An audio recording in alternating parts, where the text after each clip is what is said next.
Hello, good morning, नमस्कार। आपके अपने यूट्यूब चैनल रोजगार विद पूनम पे सभी बच्चों का स्वागत है।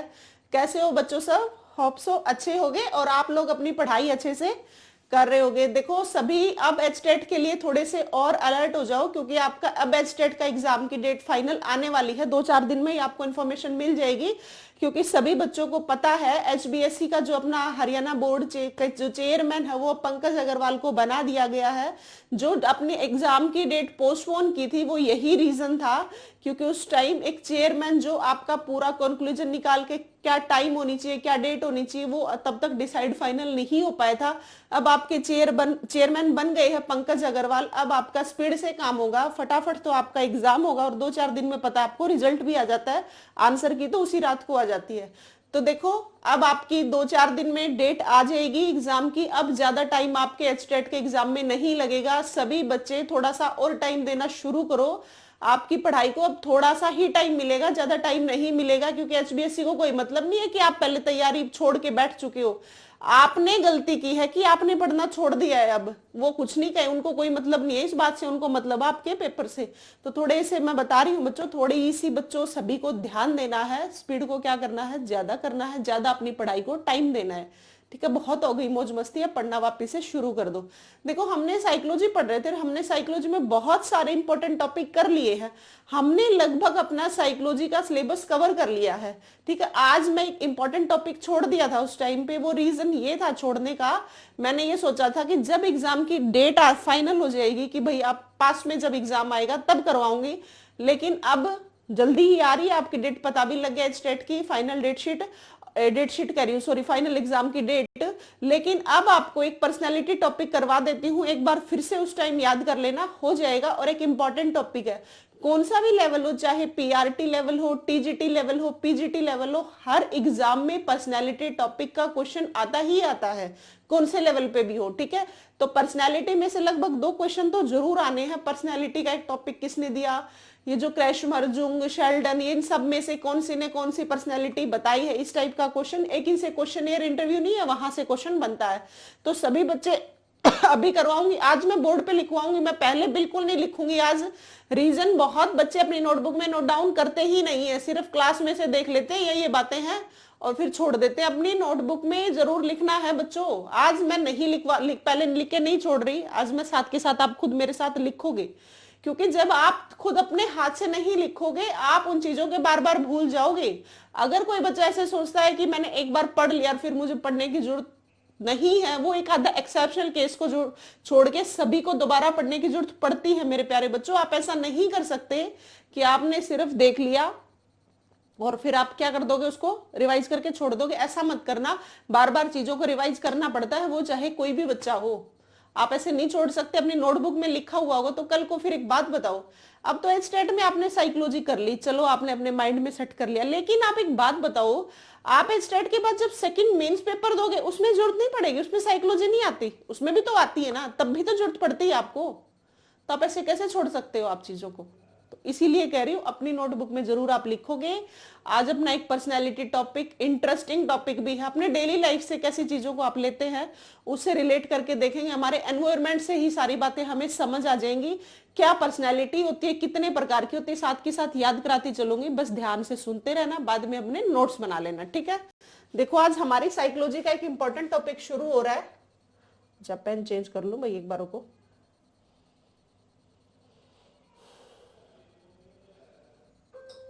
अब देखो, पर्सनैलिटी,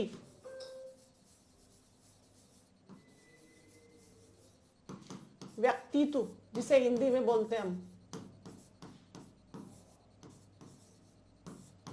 पर्सनैलिटी देखो क्या चीज है, एक बार रुकना बच्चों, फोन साइलेंट कर दूं मैं, क्योंकि बार बार रिंगिंग होगी, डिस्टर्ब होंगे।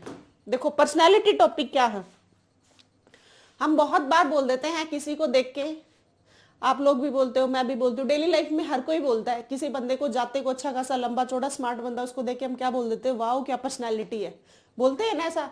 और बहुत बार हम क्या बोल देते हैं किसी भी इंसान को देख के, जो हमें पसंद ना आए हम कहते हैं इसकी बिल्कुल भी पर्सनैलिटी नहीं है, ऐसा बोलते हैं ना हम। जब कोई इंसान अच्छा लगे या किसी की बात अच्छी लग सकती है, किसी का बिहेवियर अच्छा लग सकता, कुछ भी अच्छा लग सकता है, हम क्या कहते हैं, अच्छी पर्सनैलिटी है।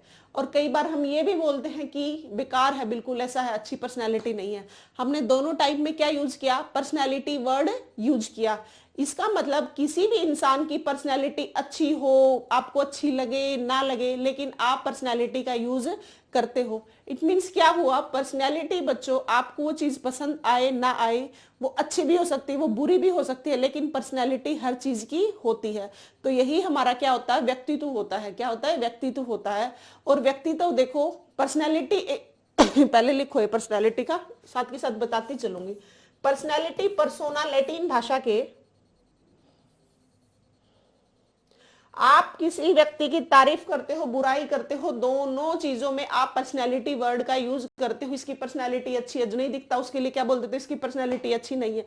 इसका मतलब जो अच्छा नहीं दिखता उसकी पर्सनैलिटी नहीं है। नहीं, पर्सनैलिटी तो है, लेकिन आपने वर्ड क्या यूज किया, अच्छी नहीं है। इसका मतलब दोनों वे में पर्सनैलिटी वर्ड आपने यूज किया। पर्सनैलिटी अच्छी बुरी, आप जिस किसी भी इंसान का व्यवहार देख के जो बताते हो ना, उसका नेचर देख लिया आपने, उसका लुक देख लिया आपने, उसके नेचर को देख के व्यवहार, जितनी भी चीजें है ना, आपने उसकी बॉडी को देख के बोल देते हो, कई बार आप उसके कपड़ों को देख के बोल देते हो। जितनी ही चीजें हैं ना, आप जब देख के बोलते हो, सोचने, महसूस करने, व्यवहार करने का जो भी तरीका होता है ना किसी इंसान का, वो उसका क्या दिखाती है, वो उसका व्यक्तित्व दिखाती है। उम्मीद है पर्सनैलिटी अब पता लग गया होगा क्या चीज होती है। देखो, पर्सनैलिटी लैटिन भाषा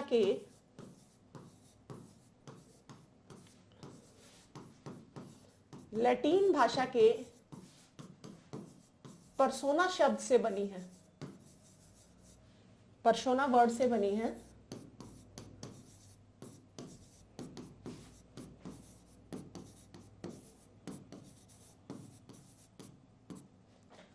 जिसका अर्थ होता है मुखौटा। हिंदी में पर्सोना का इसका अर्थ क्या होता है, जिसका अर्थ होता है मुखौटा।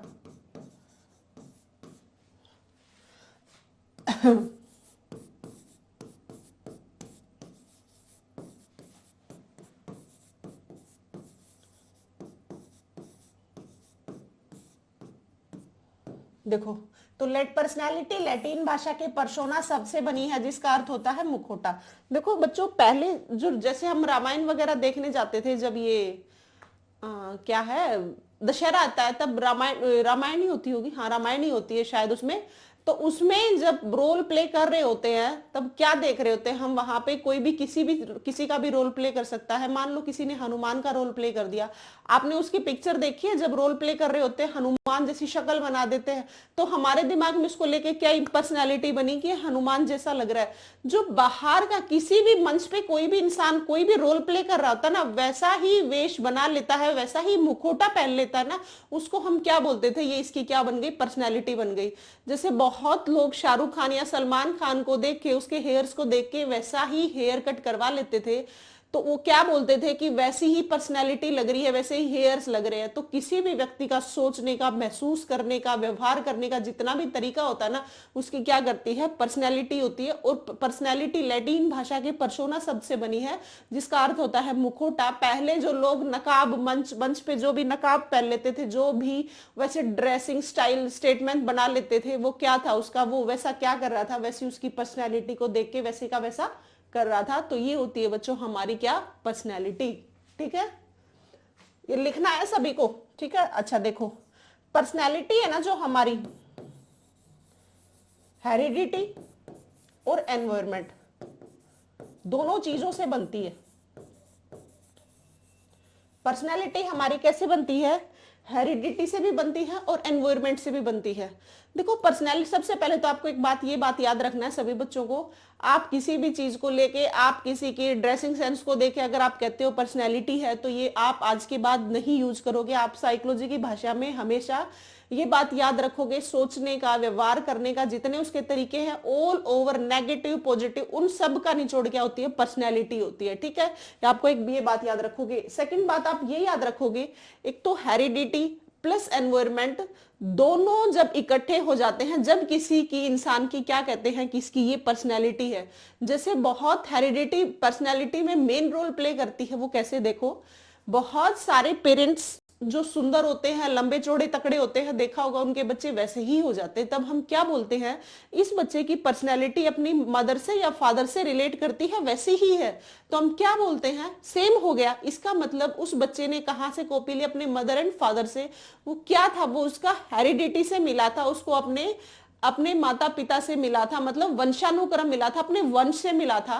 और एनवायरमेंट का इसलिए रोल प्ले होता है क्योंकि पेरेंट्स ने तो आपको बॉडी फिगर सब कुछ दे दिया, लेकिन जो आप सीखते हो एनवायरमेंट से, बिहेवियर करना कैसा है, चीजों को फील कैसे करते हो, किन चीजों को रिलेट करके आप क्या सोचते हो, ये सब चीजें आप किससे सीखते हो, ये सब चीजें सीखते हो बच्चों आप एनवायरमेंट से। इसका मतलब पर्सनैलिटी, हेरिडिटी और एनवायरमेंट दोनों का क्या होता है, मिक्सचर होता है, तब किसी इंसान की जाके क्या बनती है, पर्सनैलिटी बनती है। क्या बनती है, पर्सनैलिटी बनती है। एक बार क्वेश्चन आया था, आप याद रखोगे, इन दोनों का कॉम्बिनेशन क्या होती है, किसी भी इंसान की पर्सनैलिटी होती है। ठीक है, हो गया। देखो अब आगे देखो, जो एक बार क्वेश्चन ये आया था, हेरिडिटी और एनवायरमेंट, जो पर्सनैलिटी होती है वो इन दोनों का एडिशन होती है या मल्टीप्लीकेशन होती है, इस टाइप से था क्वेश्चन। ठीक है, तो आप ये बात हमेशा याद रखोगे, हेरिडिटी मल्टीप्लाई एनवायरमेंट क्या होती है, पर्सनैलिटी होती है। वो देखो क्यों, ये नहीं होती, ये होती है। रीजन ये होता है, हमें पेरेंट्स ने तो जे दे दिया, वो चीजें तो हमें मिल गई, पेरेंट्स से मतलब वंशानुक्रम, हमें जो चीज मिली वो तो मिल गई, लेकिन एनवायरमेंट से आप जैसे जैसे एनवायरमेंट में बहुत अच्छे समाज में रहते हो, बहुत अच्छे लोगों में रहते हो, तो क्या वो उसका एडिशन नहीं, आप जितनी चीजें सीखते चलते हो वो आपके क्या होती चलती है, मल्टीप्लाई होती चलती है, मतलब आपकी पर्सनैलिटी क्या होती है, बढ़ती चलती है। इसका मतलब हेरिडिटी और एनवायरमेंट का क्या होता है, मल्टीप्लीकेशन होता है। जितना आपने सीखा वो क्या है, डबल ट्रिपल फोर्थ गुणा फिफ्थ गुणा, तो वो क्या होती चलती है, उसकी पर्सनैलिटी मल्टीप्लाई में होती चलती है। तो आप याद रखोगे, पर्सनैलिटी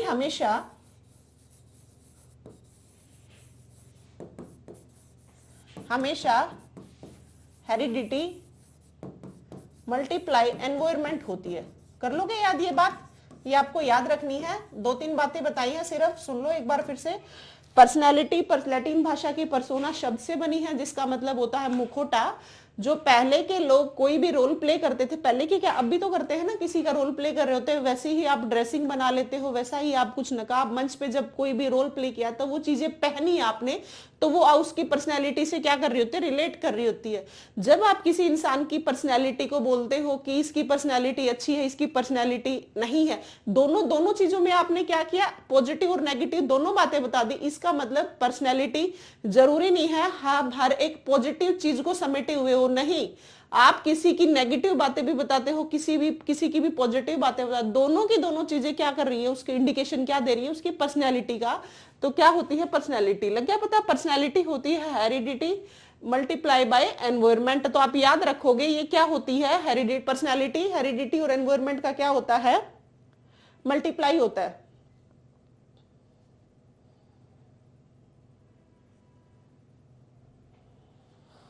ठीक है, इसमें पर्सनैलिटी में शारीरिक, मनोवैज्ञानिक घटक सारे शामिल होते हैं। नेक्स्ट पेज पे लिखो, पर्सनैलिटी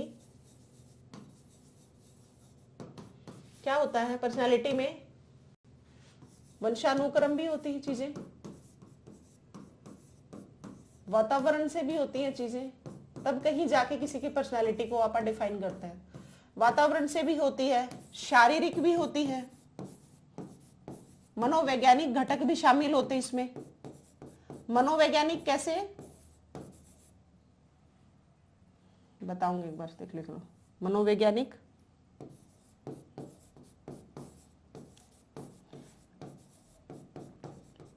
कुछ चीजें हमने वंशानुक्रम ली, कुछ चीजें हमने वातावरण से ली, कुछ हमारी बॉडी की शेप, हम जो फिगर जो बनाते हैं उस चीज से हो गया, कुछ चीजों को हमने क्या लिया, मनोवैज्ञानिक मतलब नेचर से रिलेटेड, आपके जो बिहेवियर से रिलेटेड है, इन सभी का मिक्सर क्या होती है, हमारी पर्सनैलिटी होती है।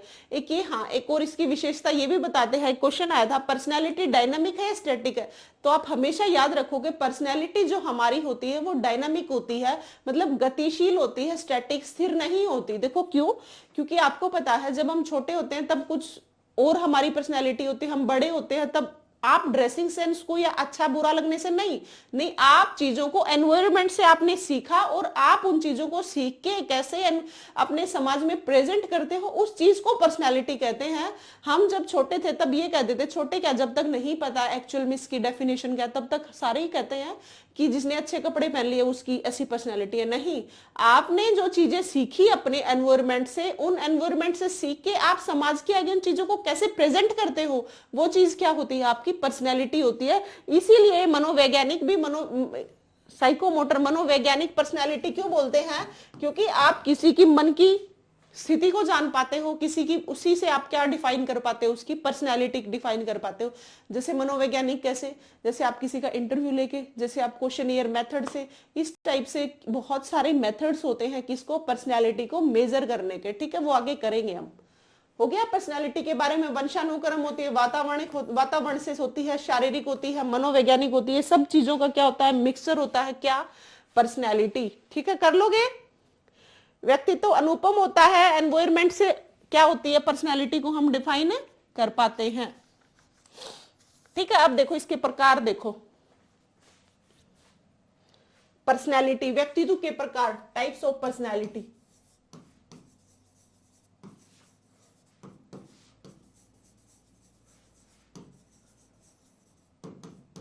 ये देखना, ये इंपॉर्टेंट है, यहां से क्वेश्चन हमेशा आता है।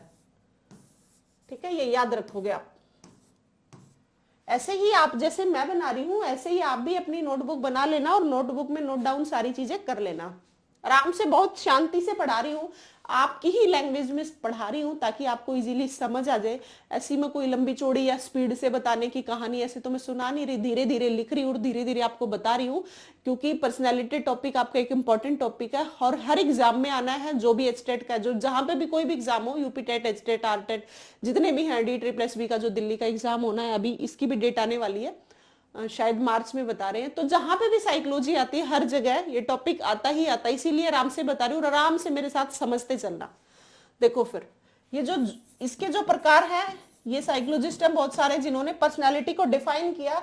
किसी ने सामाजिक बेस पे किया पर्सनालिटी को, किसी ने शारीरिक बेस पे किया, जो जितने भी अपनी अकॉर्डिंग डिफाइन किया वो सारे हम लिखेंगे। जुंग है, आइजेंक है, क्रैशमर है, जिन्होंने पर्सनालिटी को डिफाइन किया उन साइकोलॉजिस्ट के मैं नाम लिख रही हूं।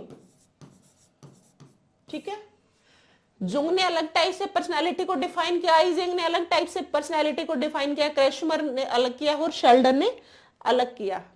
देखो जो जुंग और आइजेंक है ना, मैंने साथ लिखे हैं, इन्होंने सामाजिकता के आधार पे पर्सनालिटी को डिफाइन किया। किसके आधार पे? सामाजिकता के आधार पे पर्सनैलिटी को डिफाइन किया। ठीक है, और क्रैशमर और शेल्डन ने शारीरिक आधार पर पर्सनैलिटी को डिफाइन किया। वो कैसे? जैसे आप समाज में जैसा नेचर करते हो, आप जैसे समाज में रहते हो, जैसा बिहेवियर करते हो, उसके आधार पे तो ये हो गया। और साइकोलॉजिस्ट ने किसी की भी बॉडी को देख के पर्सनैलिटी को डिफाइन कर दिया। ये दोनों साइकोलॉजिस्ट ही हैं, इसीलिए ये शारीरिक आधार पे लिखा गया, ये सामाजिकता के आधार पे लिखा गया। ये उसकी समाज के अकॉर्डिंग बता रहे हैं, उसकी मेंटेलिटी को डिफाइन करके बता रहे हैं, और ये उनकी बॉडी को, फिजिक को डिफाइन करके बता रहे हैं शारीरिकता के आधार पे।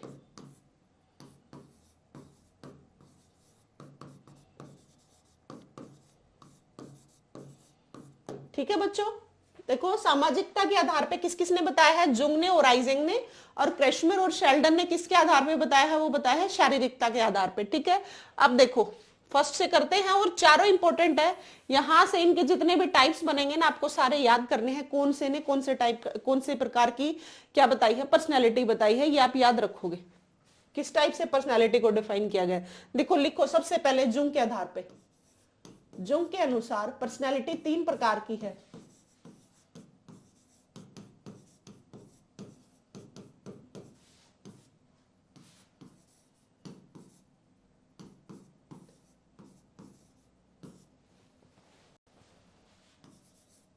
व्यक्तित्व तीन प्रकार से है, किसी का व्यक्तित्व तीन टाइप का हो सकता है। वो कैसे? अब देखो जुंग के अकॉर्डिंग पढ़ रहे हैं हम, ठीक है। फर्स्ट देखो इंट्रोवर्ट,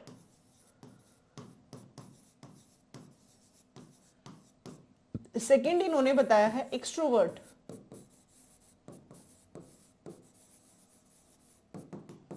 थर्ड इन्होंने बनाया है एम्बीवर्ट।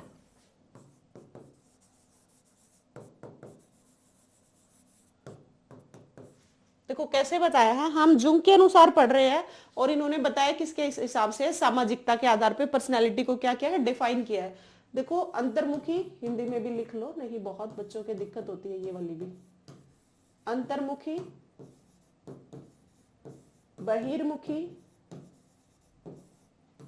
उभयमुखी। ये समझना, लिखने की जरूरत ही नहीं पड़ेगी, आपको याद हो जाएगा। देखो इंट्रोवर्ट कौन से होते हैं, एक्सट्रोवर्ट कौन से होते हैं, एम्बीवर्ट कौन से होते हैं।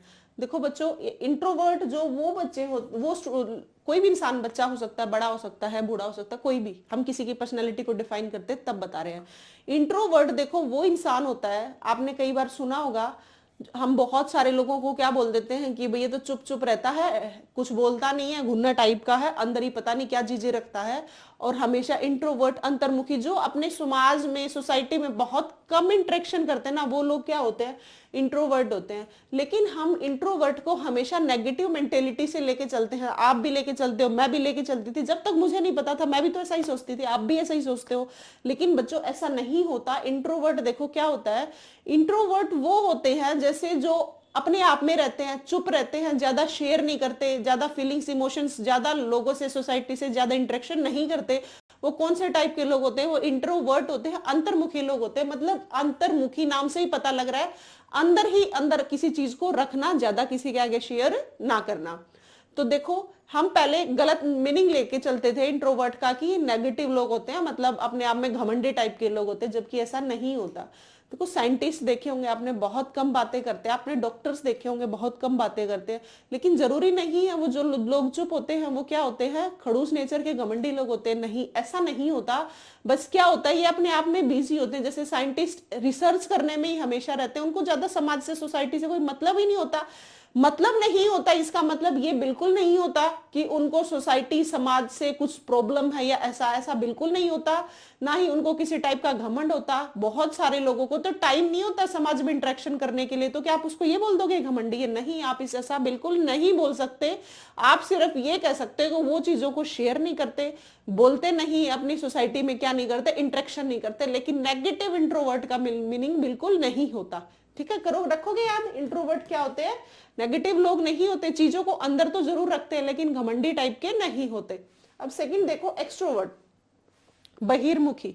बहिर्मुखी नाम से ही पता लग रहा है बाहर, जैसे जो लोग समाज में घुले मिले रहते हैं, सारे दिन समाज में बैठेंगे, सब लोगों से हंसना, बोलना, सारी बातें करना, वो कौन से होते हैं, बहिर्मुखी। जैसे समाज में नेता लोग होते हैं, इंटरेक्शन करते हैं बहुत अच्छे से। टीचर्स होते हैं, लगभग आपने देखा होगा, लगभग टीचर्स क्या होते हैं, एक्सट्रोवर्ट होते हैं। वो ना हो तो भी उनको बनना पड़ता है, क्योंकि उनको स्टूडेंट्स के बीच में रहना पड़ता है। आपको स्टूडेंट से जब बोलोगे नहीं, बताओगे नहीं, तो बच्चों को समझाओगे कैसे, है ना। तो हर क्या होता है, वो ऑटोमेटिकली क्या हो जाते हैं, वो एक्सट्रोवर्ट ना होने के बावजूद भी वो उनका नेचर एक्सट्रोवर्ट हो जाता है। ठीक है, अभी मैंने बताया था ना, पर्सनैलिटी क्या होती है, डायनामिक होती है। वो पर्सनैलिटी क्या हुई, बच्चों का अकॉर्डिंग चेंज की, इसका मतलब गतिशील हुई। यही मैंने बात बताई थी, वो इसीलिए बताई थी आपको मैंने, क्या होती है, गतिशील होती है। तो देखो बहिर्मुखी, जो समाज में अच्छे से बोलना, सबके साथ घुलना मिलना, जितनी भी, मतलब जो टीचर्स हो गए, नेता लोग हो गए, बहुत सारे आप आस पड़ोस में देखते ही हो जो बहुत ज्यादा बोलते हैं, वो क्या होते हैं, एक्सट्रोवर्ट होते हैं। बहुत ज्यादा का मतलब ये नहीं होता सारे दिन पैपा पैपा करते रहते, नहीं, ऐसा नहीं। मतलब समाज के साथ रहना, घुलना मिलना, जो भी आ गया सबके साथ एडजस्ट करने वाले लोग कौन से होते हैं, बहिर्मुखी होते हैं। हो जाएगा यार, चीजों को शेयर ना करना लेकिन घमंडी बिल्कुल नहीं होते, वो कौन से होते हैं, इंट्रोवर्ट। जो समाज में बोलना चलना, सबके साथ घुल मिल के रहना, वो कौन से होते हैं, एक्सट्रोवर्ट। और एम्बीवर्ट कौन से होते हैं, कभी जरूरत पड़ी तो चुप रह जाएंगे, जरूरत पड़ी तो बोल लेंगे, इस टाइप से। वो अपने क्या है, टाइम के अकॉर्डिंग जरूरत पड़ती है तो बोल लिया, अदरवाइज क्यों बेवजह एनर्जी वेस्ट करना। इस टाइप के जो लोग होते हैं वो कौन से होते हैं, एम्बीवर्ट मतलब उभयमुखी। इंट्रोवर्ट जहां होना चाहिए उनको वो इंट्रोवर्ट भी हो जाते हैं, जहां होना चाहिए उनको एक्सट्रोवर्ट तो वो एक्सट्रोवर्ट भी हो जाते हैं। वो किस टाइप के बच्चे होते हैं बच्चों, मतलब कोई भी इंसान होता है उसकी पर्सनैलिटी किस टाइप की होती है, उसकी होती है एम्बीवर्ट, उभयमुखी हो जाएगा। जुंग ने 3 प्रकार बताए हैं, कौन कौन से हैं। अच्छा देखो, जितने साइकोलॉजिस्ट हैं 2 पर्सनैलिटी के टाइप किसी ने नहीं बताए, हर किसी ने 3-4 इस टाइप से बताए हैं, ठीक है। तो जुंग ने बताए हैं 3, एम्बीवर्ट सॉरी इंट्रोवर्ट, एक्सट्रोवर्ट और एम्बीवर्ट, ठीक है। अब हम करेंगे आइजेंग के अकॉर्डिंग, हो जाएंगे ये याद, पता लग गया जुंग के अनुसार व्यक्तित्व के 3 प्रकार। अब देखो आइजेंग के अनुसार हम कर रहे हैं सामाजिकता के अनुसार। सामाजिकता तो वैसे ही दिख रही है, आप नेचर से ही तो समाज से ही तो रिलेट कर रहे हो। इंट्रोवर्ट समाज के साथ कैसा, एक्सट्रोवर्ट ये सारी चीजें किसके साथ की आपने, समाज के साथ ही तो की। इसीलिए सामाजिकता के आधार पे ये क्या है, पर्सनैलिटी है। और किस किस ने बताई है, एक बताई है जुंग ने, सेकंड बताई है आइजेंग ने। आइजेंग के अनुसार देखो इन्होंने पर्सनैलिटी के 4 प्रकार बताए हैं। फर्स्ट है जो हमने 2 पढ़ी है ना, पिछली जुंग ने बताई है वही दोनों इसने भी बताई हैं, इंट्रोवर्ट, सेकंड है एक्सट्रोवर्ट,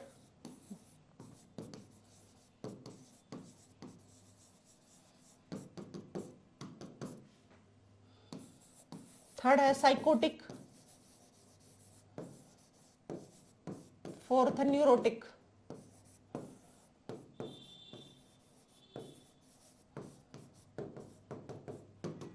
देखो बच्चों, इंट्रोवर्ट और एक्सट्रोवर्ट तो वही होते हैं जो जुंग ने बताया है, इसीलिए कभी क्वेश्चन ये नहीं आता इंट्रोवर्ट एक्सट्रोवर्ट किसने दिए, नहीं, क्योंकि आइजेंग ने भी दिए हैं, ये जुंग ने भी दिए हैं, दोनों ने दिए हैं, इसलिए इस टाइप का तो क्वेश्चन कभी नहीं पूछते।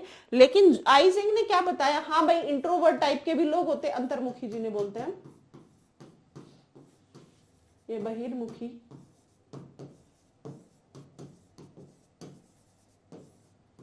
साइकोटिक को बोलेंगे मनो, साइकोटिक हो गए जो मनोस्मृति से रिलेटेड, मनोमुखी मन की बातों का प्रॉब्लम करना, न्यूरोटिक तंत्रिका से संबंधित हो, भाई हिंदी इंग्लिश में ही याद रखना है साइकोटिक न्यूरोटिक, ठीक है।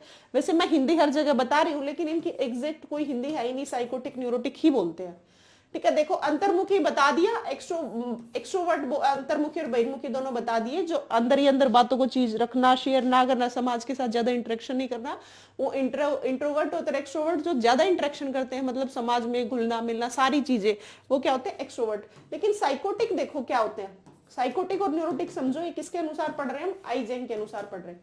साइकोटिक देखे होंगे बहुत सारे लोग वो होते हैं जो समाज को, हमेशा समाज को ही दोषी मानना, मतलब वो किसी से भी संतुष्ट नहीं होते, ठीक है। किसी से भी संतुष्ट ना होने का मतलब क्या हुआ, मान लो सरकार ने कुछ कर दिया तो सरकार के खिलाफ हमेशा ही नेगेटिव बोलना। देखो सरकार अच्छा काम भी करती है बुरा भी करती है, आप सिर्फ नेगेटिव बोलो ये भी नहीं कर सकते, लेकिन सारे ही काम अच्छे कर रही है या नहीं आपको भी पता। देखो मैं समाज का, सरकार का ना फेवर ले रही हूँ, कुछ नहीं ले रही, मैं एक जनरल आपको एग्जाम्पल समझा रही हूँ।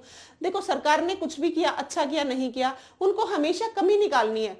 सरकार में हो चाहे आपके समाज में हो, समाज में कोई भी, मान लो किसी ने, गांव ने मिलके कहीं कोई तालाब था उसकी जगह पे पार्क बना दिया, उसको वहां से भी ऑब्जेक्शन हो जाएगा कि सर ये क्या नाम है, समाज में ये क्या कर रहे हैं लोग, घर वालों से भी प्रॉब्लम। मतलब साइकोटिक वो होते हैं जिसको आस पड़ोस से, घर वालों से, समाज से, सरकार से, हर किसी से प्रॉब्लम होती है ना, मतलब वो कभी संतुष्ट होते ही नहीं है किसी के भी काम से। वो कौन से होते हैं इंसान, वो होते हैं कौन से टाइप के इंसान, साइकोटिक टाइप के, याद रखोगे साइकोटिक टाइप के, ठीक है। कौन से, जो हर टाइम किसी से संतुष्ट ना होना, समाज में जितने भी लोग हैं हर किसी की कमियां निकालना, सरकार ऐसा कर देती है, ये कर देती है, वो कर देती है, समाज में ऐसा नहीं करना चाहिए था, घर वालों से हमेशा परेशान। बहुत लोग देखे होंगे ना अपने आस पड़ोस में, आसपास आपके बैठते होंगे, वो हमेशा क्या करते रहते हैं, अपने ही घर वालों की चुगलियां करते रहते हैं। देखो आप किसी की चुगली कर रहे हो, वो आपके घर के सोल्यूशन निकाल सकता है क्या, नहीं, बिल्कुल नहीं निकाल सकता। आप सिर्फ अपनी ही कमियों को बता रहे हो, आप अपने घर की कमियों को बता रहे हो, वो दूसरा फिर फायदा उठाते हैं जबकि सोल्यूशन उनके पास कुछ नहीं होता, ठीक है। तो ऐसा नहीं करते। जो समाज से हर इंसान को, जिसको प्रॉब्लम रहेगी, वो किस टाइप के इंसान होंगे, वो होंगे मेरे प्यारे बच्चों साइकोटिक टाइप के, हो जाएगा भी याद। तो साइकोटिक हो गया, अंतर्मुखी हो गया, बहिर्मुखी हो गया, मनोमुखी हो गया। अब देखो न्यूरोटिक, न्यूरोटाइप के लोग कौन से होते हैं? जो खुद से ही प्रॉब्लम रहती है, हमेशा कभी खुद से संतुष्ट नहीं होते। देखा होगा अपने आस पड़ोस में, खासकर तो लड़कियां सुंदर होने के बावजूद भी क्या बोलती है, भाई मेरे अंदर तो ये कमी है, काश भगवान मेरी थोड़ी सी हाइट कर देता, काश मेरा कलर फेयर कर देता, काश मेरे हेयर ऐसे दे देता, ये दे देता, ये मतलब क्या हुआ, खुद से संतुष्ट नहीं हुए। बहुत बच्चे पढ़ाई में देखे होंगे अच्छे खासे हैं, सही है, कोई दिक्कत नहीं है, लेकिन साथ वाला जब पढ़ रहा है तो क्या कहते हैं, मैं इतना इंटेलिजेंट नहीं हूं, मैं ऐसा नहीं हूं। मतलब जब हमेशा ही खुद की ही कमियां निकालते रहते हैं, वो कौन से टाइप के इंसान होते हैं बच्चों? वो होते हैं न्यूरोटिक टाइप के। कौन से टाइप के? न्यूरोटिक टाइप के। मतलब हर टाइम खुद से प्रॉब्लम रहेगी, वो कौन से टाइप है? वो है न्यूरोटाइप। समाज से प्रॉब्लम रहेगी, वो कौन से टाइप के? साइकोटिक टाइप के। और बहिर्मुखी कौन से हुए? जो हर टाइम समाज में एडजस्ट करना, बोलना, समझना, हर चीज को घुल मिल के रहना, वो कौन से टाइप के? एक्सट्रोवर्ट। और जो चीजों को शेयर नहीं करते लेकिन घमंडी टाइप के बिल्कुल नहीं होते, जो अपने आप में ही रहते हैं, जैसे कि साइंटिस्ट हो गए, और कौन से हो गए? डॉक्टर्स हो गए। किस में आएंगे? ये आएंगे इंट्रोवर्ट में। तो हो गया जुंग, किसके अनुसार? जुंग के अनुसार और आइजेंग के अनुसार। हो जाएगा, दो टाइप से करवा दिए ना। मनय गति सिद्ध, साइको को बोलते हैं मनय गति।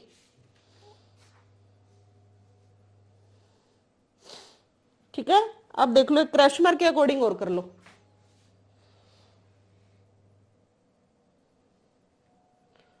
क्रैशमर ने शेल्डन के अकॉर्डिंग एक और देख लो। हमने दो पढ़ लिए, कौन कौन से पढ़ लिए? जुंग के अनुसार और आइजेंग के अनुसार, दो हमारे हो गए है ना।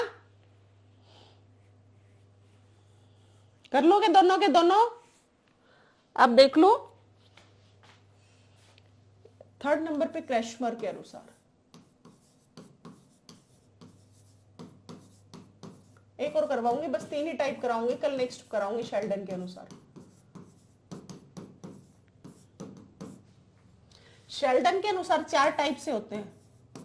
एक होते हैं एस्थेनिक, इनको इंग्लिश में ही याद रखना, नहीं तो लंबाकार, गोलाकार, अंडाकार, इस टाइप से कंफ्यूज हो जाओगे। हिंदी में भी इसको एस्थेनिक बोलते हैं।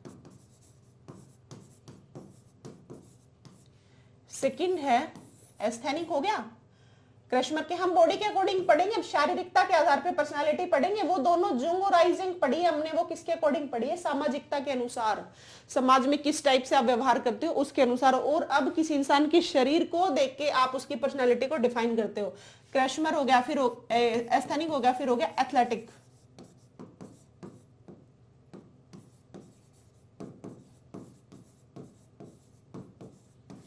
थर्ड नंबर पे है पिकनिक। यहीं पे याद करा दूंगी, आप बस ध्यान से सुनते चलना आप। फोर्थ है डी प्लास्टिक। इनका इंग्लिश में और हिंदी में सेम नाम है, डी प्लास्टिक।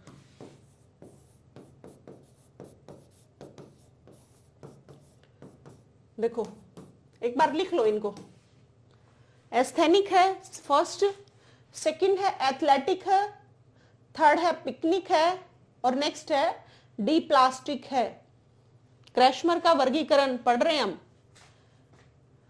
डी प्लास्टिक देखो, एस्थेनिक कौन से होते हैं? एस्थेनिक, एथलेटिक, पिकनिक और डी प्लास्टिक। देखो बच्चों, इनको अंडाकार, सुडोलकाई हो गया, एथलेटिक मतलब लंबाकार, ये सब नहीं पढ़ने, आप सिर्फ इसी हिसाब से पढ़ोगे। क्रैशमर शारीरिकता के आधार पे पर्सनालिटी को डिफाइन किया है, और क्रैशमर का वर्गीकरण 4 टाइप से है। उसने 4 टाइप की पर्सनालिटी बताई है किसी भी इंसान की बॉडी को देख के।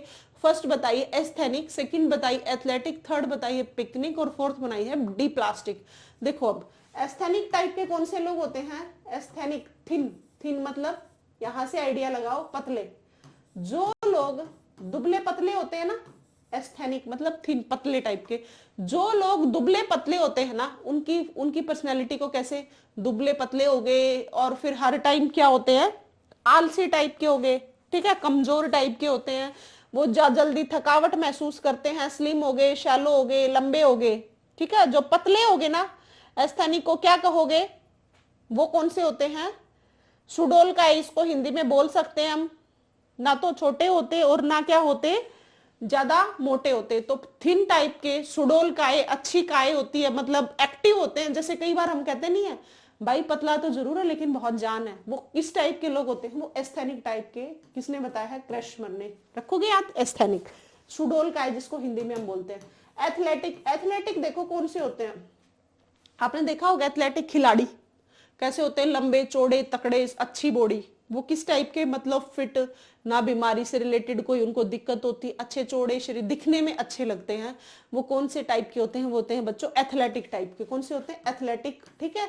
और पिकनिक, पिकनिक जिनकी गर्दन छोटी होती है, जैसे अंडाकार, जिनकी गर्दन छोटी होती है, पिकनिक से याद कर लो, पिकनिक पे गए घूमने फिरने, मौज मस्ती वाले तो होते हैं, लेकिन क्या होते हैं? गोल मटोल, ठीक है। कौन से होते हैं? गोल मटोल, गर्दन छोटी होती है, तो ज्यादा खाते रहते हैं, वो किस टाइप के होते हैं? वो पिकनिक टाइप के लोग होते हैं। कौन से होते हैं? अंडाकार जिसको हम बोलते हैं, तो वो कौन से हुए? पिकनिक टाइप के। तो क्या हो गए? राउंडेड फिगर वाले, ठीक है। पिकनिक हो गए। देखो एस्थेनिक, लंबे पतले, हाइट ज्यादा, एथलेटिक चौड़े बॉडी के और स्वस्थ, इस टाइप के एथलेटिक खिलाड़ी होते हैं, उनसे आइडिया लगा लेना। पिकनिक जैसे हम याद रखना, पिकनिक पे जाते हैं तो क्या है? बहुत ज्यादा खा लेते हैं, मोटे हो जाते हैं, जिनकी गर्दन छोटी होती है, मस्त तो होते हैं, लेकिन किस टाइप के होते हैं? मोटे टाइप के। ये आपसे पूछी जाएंगी, आप कहीं सोच रहे हो मैम क्या करवा रहे हैं, आपसे पूछते हैं क्रशमर के अनुसार पिकनिक टाइप के कौन से लोग होते हैं, आपको ऑप्शन दे देंगे, मोटे होते हैं, लंबे होते हैं, या फिर स्वस्थ होते हैं, इस टाइप के। तो आपको याद रखना पिकनिक वाले कौन से लोग होते हैं? छोटे होते हैं, मोटे होते हैं, गर्दन छोटी होती है, लेकिन मस्त होते हैं। तो वो विशेषताएं किसकी है? पिकनिक की है। एथलेटिक का पूछ लेंगे, लंबे हो गए, मतलब चौड़े चौड़े हो गए, इस टाइप के लोग कौन से होते हैं? वो एथलेटिक होते हैं। इस टाइप से क्वेश्चन आएगा, पतले लंबे किसकी पहचान है? एस्थेनिक के। इस टाइप से पूछेंगे, किसी भी इंसान की कोई भी बॉडी की शेप बता के पूछेंगे, ये कौन से टाइप का और किसने दिया, ये भी क्वेश्चन आ सकता है। आपने क्रेशमर ने शारीरिकता के आधार पे कितने टाइप से पर्सनैलिटी के इंसान को डिफाइन किया है, पर्सनैलिटी के बेस पे, तो आपको ये याद रखनी है, ये बातें, ये इंपॉर्टेंट बातें हैं। मैं धीरे धीरे इसीलिए आपको करवा रही हूं, ताकि आप, कोई भी बच्चा कंफ्यूज ना हो, इनमें उलझे ना, इसीलिए धीरे धीरे बोल रही हूँ, नहीं स्पीड से बोल के चली जाती है अभी तक, समझ रहे हो ना, इसीलिए धीरे धीरे बता रही हूँ। मेरा मकसद मतलब फॉर्मेलिटी करना नहीं है, बस शांति से पढ़ाओ, बच्चों को समझ आना चाहिए, बस मोटो ये है मेरा, ठीक है। तो आराम से आप शांति से पढ़ते रहो मेरे साथ। डी प्लास्टिक देखो, डी प्लास्टिक कौन से होते हैं? जो मीडियम से, डी प्लास्टिक मतलब डिफरेंट टाइप उनमें होती है, एबनॉर्मल वेट होता है, एबनॉर्मल जो बॉडी होती है ना, जैसे प्लास्टिक बहुत अलग अलग कलर के आ गए ना आजकल, इसी टाइप से अलग टाइप का नेचर, बॉडी हो गया, एबनॉर्मल बॉडी हो गया, एबनॉर्मल शेप हो गया, वो सारी किस में आती है? एबनॉर्मल बिल्ड्स हो गए, वो सारे किस में आते हैं बच्चों? वो आते हैं डी प्लास्टिक में। मतलब मिश्रण जो होता है, तीनों गुण विद्यमान होते हैं उस व्यक्ति में। कौन कौन से तीनों गुण? एस्थेनिक भी हो, एथलेटिक भी और पिकनिक भी हो, मतलब मोटे भी हो सकते हैं, वो तीनों टाइप का जब मिक्सचर आ जाएगा वो होता है डी प्लास्टिक। जैसे डिफरेंट, ऐसे याद रखना, जैसे डिफरेंट डिफरेंट टाइप के प्लास्टिक आगे, बहुत कलरफुल आगे, ऐसे ये कौन से होते हैं? डी प्लास्टिक होते हैं। मतलब इसके भी गुण मिलेंगे, इसके भी गुण मिलेंगे और इसके भी गुण मिलेंगे, किसके अंदर? डी प्लास्टिक के अंदर। उम्मीद है ये बात आपको समझ आ गई होगी। हम किसका पढ़ रहे थे? क्रैशमर के अनुसार। देखो बच्चों, आज हमने बस यही तक पढ़ाऊंगी, अगला टाइप कल बताऊंगी, ज्यादा लंबी क्लास हो जाएगी नहीं तो। देखो आज हमने पर्सनैलिटी क्या होती है वो बताई है। पर्सनैलिटी मतलब कभी भी चीजों की पॉजिटिव पॉजिटिव नहीं होती। आप किसी की नेगेटिव बातें भी बता रहे हो कि अच्छा लग रहा है, किसी की बोलते हो वाओ क्या पर्सनैलिटी, किसी की बोलते हो वाओ अच्छी पर्सनैलिटी नहीं है, वाओ बोल दिया वहां अच्छी पर्सनैलिटी, अच्छी पर्सनैलिटी अब नहीं है भाई इसकी, ये दोनों चीजें। लेकिन पर्सनैलिटी आपने वर्ड यूज किया, इसका मतलब अच्छे और बुरी दोनों चीजें शामिल हो गई, वो किस में होती है? वो पर्सनैलिटी में होती है। एक आपको याद रखना, पर्सनैलिटी लैटिन भाषा के पर्सोना का, जिसका मतलब मुखौटा होता है, ये भी क्वेश्चन आता है। कौन सी भाषा का? आप याद रखोगे लैटिन भाषा का। फिर बताए हैं इसकी कौन कौन से आधार पे हेरिडिटी और एनवायरमेंट के मल्टीप्लीकेशन होते हैं, ये भी क्वेश्चन आया हुआ है। फिर आपसे पूछेंगे क्वेश्चन प्रकार, प्रकार हमने पढ़े हैं जुंग के अनुसार, आइजेंग के अनुसार, क्रेशमर और शेल्डन। दो जुंग और आइजेंग, जय की साउंड आ रही है वहां याद करना, सामाजिकता के आधार पे। और फिर शेल्डन और क्रेशमर शय की साउंड आ रही है वहां पे, किस पे? ऐसे याद करने का तरीका बता रही हूं, और ऐसा कुछ है नहीं। तो आप ये दोनों शय की जहां साउंड आ रही है उसको याद रखोगे शारीरिकता के आधार पे। हमने आज पढ़ लिया जुंग का इंट्रोवर्ट, एक्सट्रोवर्ट, एम्बीवर्ट। फिर हमने पढ़ा है आइजेंग का इंट्रोवर्ट एक्सट्रोवर्ट तो दोनों हैं, लेकिन साइकोटिक और न्यूरोटिक भी हैं। फिर हमने पढ़ा है क्रेशमर का, ये था क्रेशमर का। और बच्चों कल हम पढ़ेंगे शेल्डन का, और फिर हम इसके इंटरव्यूज मेथड और बहुत जा रहा है, किस किसने क्या पर्सनैलिटी बताई है, शील गुण इसके कौन से हैं, 16 PF किसने दिया, ये सारी बातें आराम आराम से करेंगे बच्चों। अपना पर्सनैलिटी का टॉपिक 4-5 क्लास में हो जाएगा, लेकिन इतना शांति से तसल्ली से कर लें कि जब पर्सनैलिटी का टॉपिक आपके एग्जाम में कोई भी क्वेश्चन आता है इससे रिलेटेड, आपका नहीं छूटना चाहिए बस। शांति से पढ़ो, कम पढ़ लो लेकिन इतना अच्छा पढ़ लो कि उससे जब भी कोई क्वेश्चन आए आपका छूटना नहीं चाहिए। आपको इस बात पे ध्यान रखना होता है, बहुत ज्यादा नहीं पढ़ना होता। बहुत लोग बोलते हैं कि इतना पढ़ना नहीं, किसी भी एग्जाम को क्रैक करने के लिए सिर्फ एग्जाम ओरिएंटेड पढ़ना होता है कि वो एग्जाम में आना चाहिए इस टाइप का, सिलेबस के अकॉर्डिंग। ऐसा नहीं होता पूरी बुक को पढ़ के छोड़ दो, नहीं, पूरी बुक पढ़नी ऐसा कुछ नहीं होता। लिमिटेड टॉपिक पढ़ लो, सेलेक्टेड पढ़ो, लेकिन वो क्या होना चाहिए आपके लिए इंपॉर्टेंट होना चाहिए। मैटर ये करता है, ज्यादा नहीं पढ़ना होता, बस जितनी देर पढ़ना होता है वो कंसंट्रेशन से पढ़ना होता है, वही बात है। ठीक है, कर लोगे। आज हमने 3 प्रकार पढ़ लिए बच्चों, कल हम नेक्स्ट पढ़ेंगे। ठीक है, कर लेंगे आराम से। फिर मैं बहुत सारे आपके लिए प्रीवियस ईयर क्वेश्चंस तैयार कर रही हूँ पीपीटी बना के, और वो फिर आपके आगे मैं क्वेश्चंस लेके आऊंगी। लगभग अपने सारे टॉपिक्स हो ही चुके हैं, उससे आपको ये पता लग जाएगा कि हमने कितना किया है, हमने जो किया है क्या वो एग्जाम में आ रहा है। उसी से आप डिफाइन कर पाओगे बातों को, आप समझ पाओगे क्या हमने जो सही जो सिलेबस किया है वो क्या सही किया है। क्वेश्चंस बता देंगे आपको, और आपको ये भी पता लग जाएगा कि आपने कितना पढ़ा है। क्वेश्चन ही बता पाएंगे ये बातें। तो ये 1-2 टॉपिक और है, देखो हमने मोस्ट इंपॉर्टेंट जितने टॉपिक्स थे इसको छोड़ के सारे कर लिए हैं। लर्निंग का टॉपिक मोस्ट इंपॉर्टेंट है, जिसमें से 4-5 क्वेश्चन आते हैं। कितनी थ्योरीज की हमने, 12 थ्योरीज की थी उसमें लर्निंग के टॉपिक में, और कितनी क्लासेस में किया। इंपॉर्टेंट टॉपिक था, इंटेलिजेंस का इंपॉर्टेंट टॉपिक था, education policy important topic, NCF, सारे टॉपिक्स हो चुके हैं। मैं कल देख रही थी क्लासेस को कि कितनी कौन कौन सी क्लास में हमारा Sigmund Freud, Kohlberg, Vygotsky, Kurt Lewin, Albert Bandura, सारे ही तो कर लिए। एक पर्सनालिटी का टॉपिक और कर लेते हैं हम, फिर हम प्रीवियस ईयर क्वेश्चंस करने शुरू करेंगे। वो आपकी काफी हेल्प करेंगे आपके मार्क्स अच्छा स्कोर करने में। और एलिमिनेशन मेथड भी सीख जाओगे उससे कि ये कट कर दिया, ना पता हो तब भी हम सही तक कैसे पहुंच पाए वो भी हम उसमें देख लेंगे बच्चों। उम्मीद है अपनी क्लास पसंद आई होगी। अगर आपको क्लास पसंद आई है तो लाइक करोगे और चैनल को शेयर सब्सक्राइब जरूर करोगे। और अपनी हरियाणा जीके भी चल रही है, और थोड़ा सा बच्चों अब ज्यादा पढ़ना शुरू कर दो। अब आपका पेपर कंफर्म है, बहुत जल्दी डेट आने वाली है। अब थोड़ा सा सीरियस हो जाओ पढ़ाई को लेके, ठीक है। ज्यादा पढ़ो, वैसे भी सर्दी हो गई, पढ़ते रहो रजाई में घुस के, और करोगे क्या ना। जब तक सफल नहीं होते, और कर भी क्या सकते हैं हम, मेहनत कर सकते हैं। और मेहनत ही हमेशा क्या करती है, हमारी सामने आती है। अगर हमने अच्छी मेहनत की है तो जरूर कुछ ना कुछ अच्छा ही रिजल्ट मिलेगा। वो आपको पता होता है आप टाइम पास कर रहे हो या रियलिटी में मेहनत कर रहे हो। ठीक है, पढ़ते रहो मेरे प्यारे बच्चों, आगे बढ़ोगे पढ़ोगे तो। ठीक है, थैंक यू बच्चों।